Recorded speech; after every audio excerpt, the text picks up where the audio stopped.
ఎలా ఉన్నారు అందరూ? బాగున్నారా? నేను కూడా చాలా బాగున్నాను.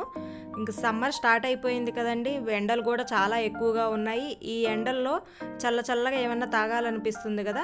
అందుకని నేను ఈరోజు వీడియోలో స్ట్రాబెర్రీ మిల్క్ షేక్ ఎట్లా చేయాలో చూపిస్తానండి. ఈ వీడియో చూసే ముందుగా నా ఛానల్ని కొత్తగా ఎవరైనా చూస్తున్నట్లయితే కింద ఉన్న సబ్స్క్రైబ్ బటన్ని ప్రెస్ చేసుకొని నా ఛానల్ని సబ్స్క్రైబ్ చేసుకోండి.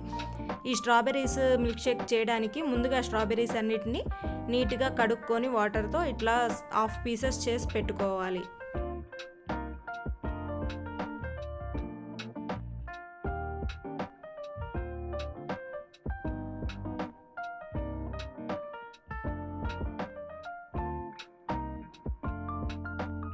ఇట్లా పీసెస్ అన్నీ కట్ చేసి పెట్టుకొని ఇప్పుడు జ్యూసర్ జార్ ఉంటుంది కదా, ఆ జార్లో వేసుకొని ముందుగా మెత్తటి పేస్ట్ అయ్యేలాగా మిక్స్ చేసుకోవాలి.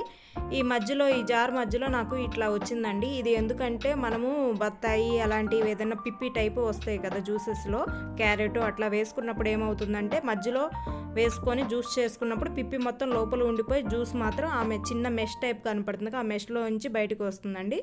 ఇట్లా మధ్యలో పెట్టుకొని ఆ మధ్యలో ఉన్నప్పుడు వేసుకుంటే ఆ మెష్ ద్వారా జ్యూస్ అంతా చుట్టూ వచ్చేసింది, పిప్పి మాత్రం లోపల ఉండిపోతుంది. ఈ జార్కి ఇట్లా వచ్చిందండి నాకు. మామూలుగా ఇట్లా మిల్క్ షేక్లు చేసుకోవాలనుకున్నప్పుడు అది తీసేసుకోవచ్చు.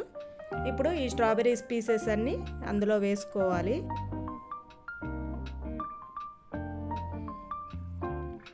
ఇవి కొంచెం పుల్లగా ఉంటాయి కదా, మరీ స్వీట్గా కూడా ఉండవు కదా, కొంచెం పుల్లగా కొంచెం తీయగా ఉంటాయి కాబట్టి స్వీట్నెస్ కోసం కొంచెం షుగర్ వేసుకోవాలి. షుగర్ కొంచెం స్వీట్నెస్ ఎక్కువ తాగాలనుకునే వాళ్ళు కొంచెం షుగర్ ఎక్కువే వేసుకోవాలి. నేను కొంచెం పిల్లలు స్వీట్గా తాగుతారు కాబట్టి నేను కొంచెం ఎక్కువే వేసుకుంటున్నాను.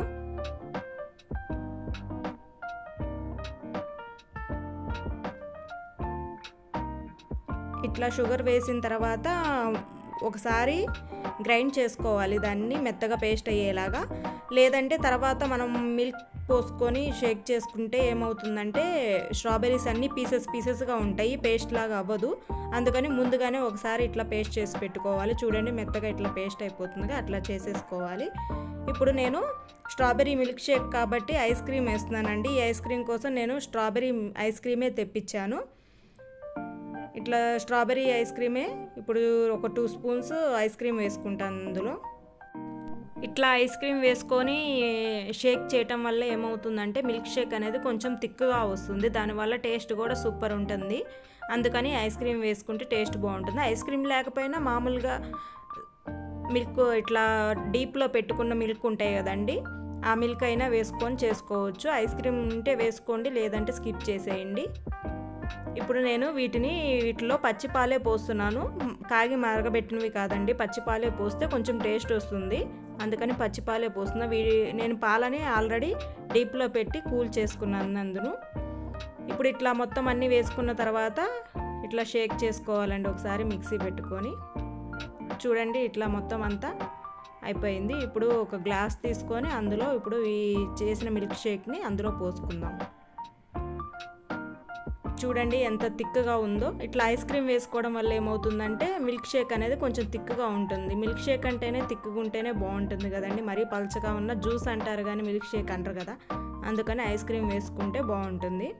ఇప్పుడు ఇట్లా గ్లాస్ జార్లో వేసుకొని ఒక స్పూన్ స్ట్రాబెర్రీ ఐస్ క్రీమ్ ఉంది కదా ఇందాక, అట్లా ఇది పైన ఒక స్పూన్ వేసుకొని సర్వ్ చేసుకొని చల్లగా తాగితే సూపర్ ఉంటుందండి. మీరు కూడా ఒకసారి ఇంట్లో ట్రై చేసి ఎట్లా ఉందో నాకు కింద కామెంట్ సెక్షన్లో కామెంట్ చేయండి.